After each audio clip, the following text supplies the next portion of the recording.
Hello everyone, hope you enjoyed the long holiday weekend. I'm Chris Hernandez and this is the Weekly Report, a look at news from the city of Kansas City, Missouri. Arts KC Go, the new online guide to arts and cultural events, is now live. This free and easy to use directory gives KC residents and tourists alike a go-to place for information about current happenings. We also encourage organizations with arts and cultural programming to contact Arts KC Go to get their events added to the guide.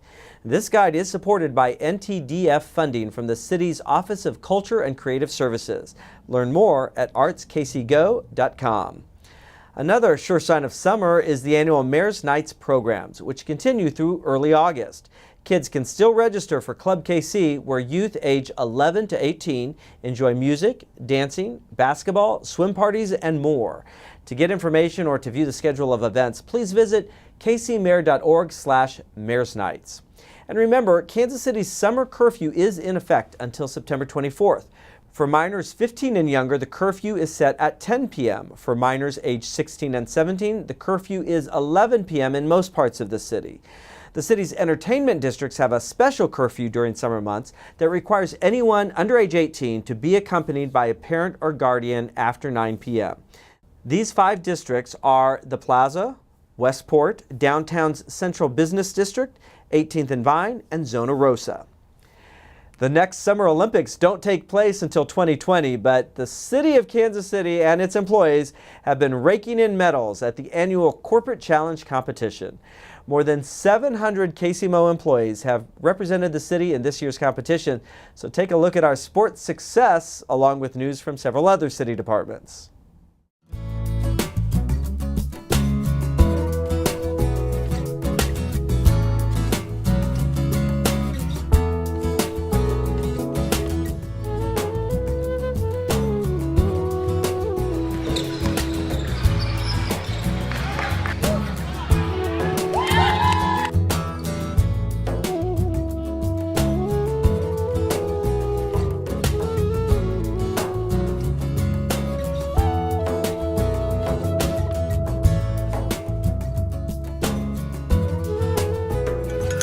Guys.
Before you put your pet in your car, ask yourself if you really need to take your pet with you.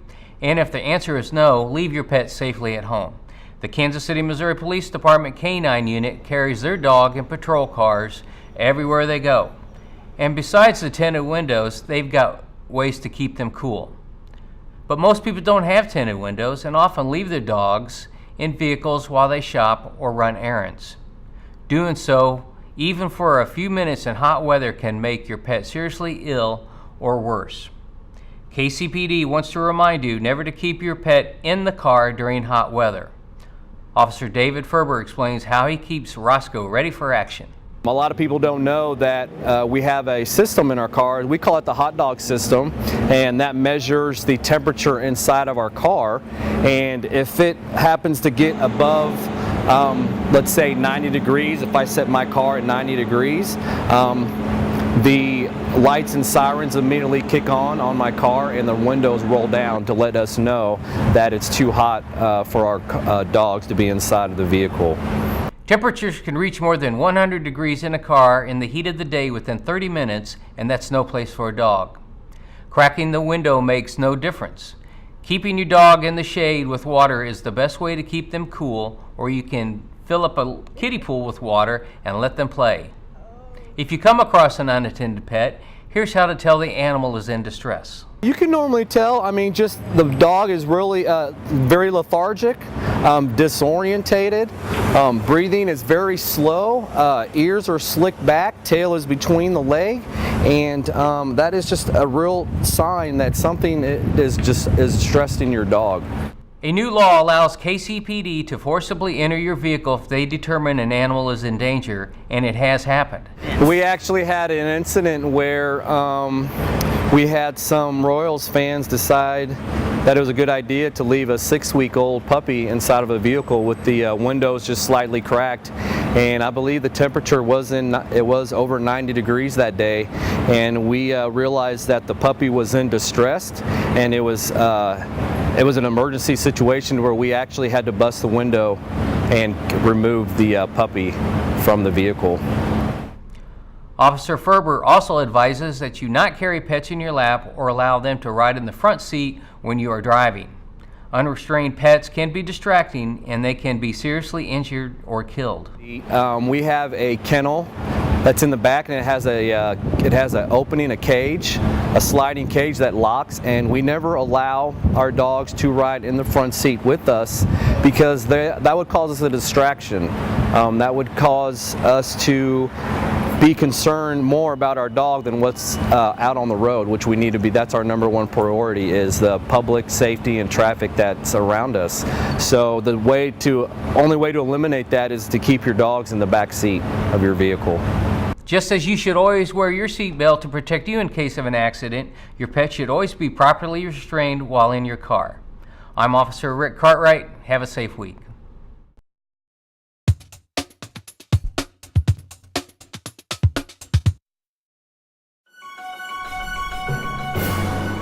Kansas City has more than 2,800 miles of underground sewer mains. Robotic cameras show the condition of the pipes, and usually the sanitary water running through them is gray. But when testing a property, cave-in, or sinkhole, the water can become neon green. This is dye testing. It helps us determine where the issue is with the sewer line. On this day, KC Water investigators and technicians responded to a customer's call about a couple of holes in the backyard. To understand what might be happening, workers sprinkled dye powder in the hole, added water, and waited a few minutes. When bright green water reached the manhole, they knew there was a break or defect in the sewer main or service line. The underground camera followed the green water to the exact location. We drive up to where the dye is coming in at with the camera. We see exactly where it's entering the sewer. So dye testing gives us identification as a positive note that there is a cave-in to that structure, to that asset, storm line, or sanitary line. Problems with the pipe could be a break, crack, fracture, or separated joint. Once identified, it's recorded and sent to a repair crew. There are two colors of dye. Red is used to confirm the location of a service line to a property. Green is used for cave-ins and sinkholes, and in storm drains, which is why you might see stories posted on local media about green dye in a local stream or creek. The dye is easy to see, but it isn't dangerous. It's basically like a food coloring, and it will dissolve and disintegrate after a period of time. KC Water does this work every day.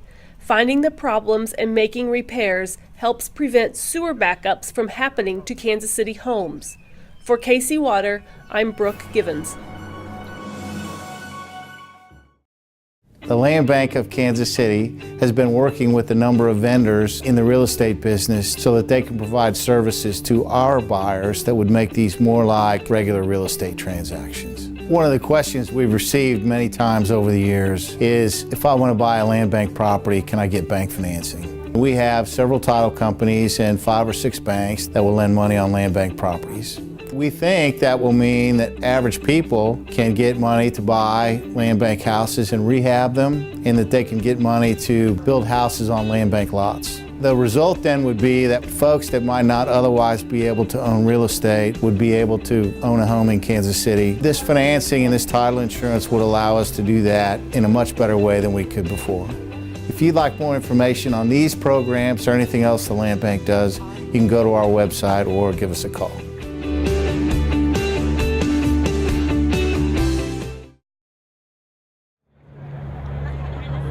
This news station is reflective of the growth in the Northland and our willingness to serve this community in a more intentional way. This location provides more accessibility to the 85 square miles that this patrol division covers, and in return it provides a new facility for officers so they can feel safe and work in comfortable environments. If you have an issue with police, you have a nice environment to come to handle your business. The officers posted here serve more than 65,000 citizens who live in the Northland. They will patrol an 85 square mile area that is the largest geographically, at least, patrol division in the city. When you look at this facility, where it's located in connection with growing population and other resources, it allows us not only to have safety here in the Northland, but also to be able to redeploy our resources in other parts of the city. And so I think this is just part of our long-term process to making sure that if somebody calls the police, they can have an officer at their door within minutes. And importantly, having facilities that are ADA accessible, world-class, and really what our men and women in law enforcement deserve. We want citizens to feel that this new station is part of their community. The station is more than a place to report crime. It's a place for citizens and KCPD employees to come together to gain mutual understanding, strengthen the community, and foster positive relationships.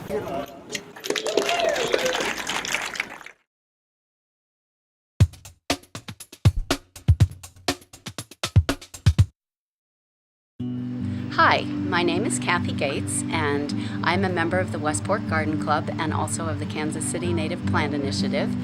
The Westport Garden Club is one of 4 partners involved in the new Jean Mary Love Blackman Native Plant Garden on either side of the Luce Park Garden Center building. The new native plant garden is directly opposite the existing monarch garden, which we all planted last year. The partners are the Westport Garden Club. We do the planting and the maintenance of the gardens.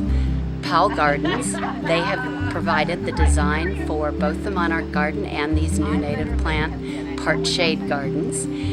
The Garden Center Association, KCmo Parks, they provide the land and they prepared the beds, and they make sure that when it needs watering, it does get watered. And then Grow Native, which is a wonderful organization that directs retailers to sell native plants and provides plants for homeowners at the retail outlet stores.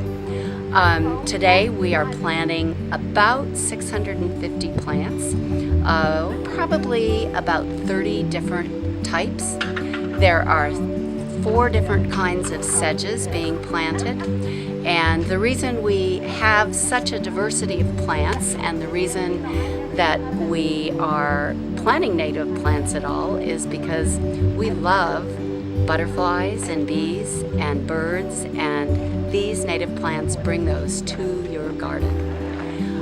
Additionally, native plants filter water. They are an incredible workhorse when it comes to making stormwater go away. Their roots are much deeper than they are above the ground. Some native plants go down 20 feet, and so when it rains, they convey the water into the earth and it is filtered. A native plant prairie can take probably 8 to 10 inches of rain in an hour with no runoff. So they provide a lot of services for people and also for wildlife. If you have any interest in planting native plants in your yard and turning your yard into a much more interesting place, I can recommend a couple of resources for you. First of all, the Kansas City Native Plant Initiative has a website and an email address. The website address is kcnpi.org, and the email address is kcnpi@kcnpi.org. On that website, you can find much information that's useful and interesting. Another great website is one of the KCNPI partners, Grow Native. And if you go to the Grow Native website, you will find plans for gardens, top 10 lists for pollinators, top 10 lists for butterflies, all kinds of very practical information that can help you invite nature into your backyard too.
Today we are at the Coterie Theater, a Kansas City institution located on the first level of the Crown Center shops, located at 2450 Grand.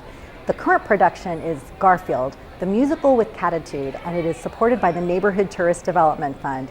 Here to tell us more about the Coterie, as well as the current production, is Shannon King and Stephen Eubank. Thank you for having us here at the Coterie.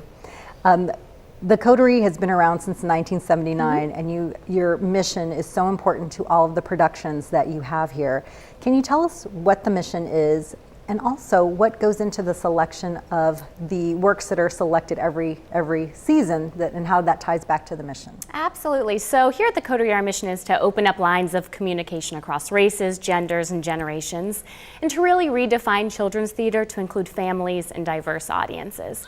So when we think about play selection, we really have a big gamut to cover. We want to make sure it hits all the ages of pre-K all the way through 12th grade. So we have classics we think about, bringing classics into our season selection, and then also some contemporary issues we'll tackle, whether it's social justice and creating civil dialogue for our audiences. And then we also want things like Garfield that are musical and fun that both adults and kids can just enjoy and sing along to. And how many productions do you have a year? Usually we have 6 main stage productions, and so that spans the whole year. We'll start, our season is August all the way through the end of summer. And in addition to the plays that you have here, you also go off-site and you have an incredible outreach program. Can you talk to us a little bit about that? Absolutely. So last year, the Coterie served 92,000 people in Kansas City. I know it's such a huge amount. And about 12,000 of that was through our educational programs. So we want to make sure our mission is happening both here at the Coterie and outside in the community. We have performance camps, we have theater classes. We also have playwriting workshops, so we'll go into schools and teach playwriting. And then some of those students are selected to be in a year-long free program called the Playwrights Roundtable. So every week they come together, they're practicing honing their voice and expressing themselves.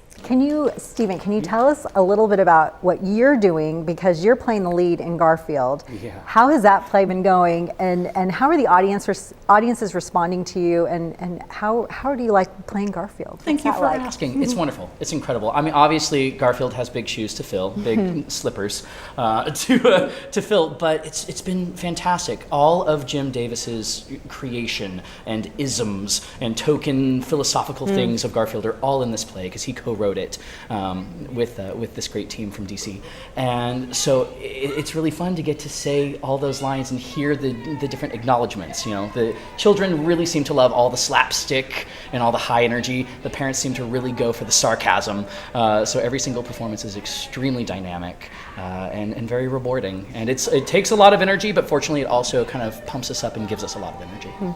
Well, and you need that energy because you're also collaborating with a couple of organizations during the run of the show. Can you tell us about the related programming? I would love to do that. Yeah, we've gotten to have a great partnership with Wayside Waifs during this. And so on opening night, we got to meet some really beautiful little kittens and a wonderful, wonderful puppy. And they're going to be coming around a couple more times, as a matter of fact. I believe on July 18th, Wayside Waifs will be back with animals. If patrons want to come and interact with some adorable for adoption pets over in our laboratory. And then on, let's see if I get these dates correct, on July 6th and the 23rd, and on August 2nd, we will have Wayside Waifs here doing a empathy post-show chat with audiences. Well, it sounds like you've got a lot of activity for not just children, but for older generations as well. So absolutely, like you said, yeah, bringing together multi-generations. It's so fun to see the children, the parents, and the grandparents all here enjoying the same material and entertainment together. Well, and if people want to find out more information, not just about Garfield and your current programming, where would they go? coterytheater.org. Yeah. Or you can call up the box office and get tickets there. All right. Well, thank you so much for everything that you're doing here at the Coterie and for taking time to talk to us about what's happening here. Thank you. The Neighborhood Tourist Development Fund supports local nonprofits that bring cultural, social, educational, and recreational activities to our area.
To learn about additional upcoming events, visit kcmo.gov/ntdf.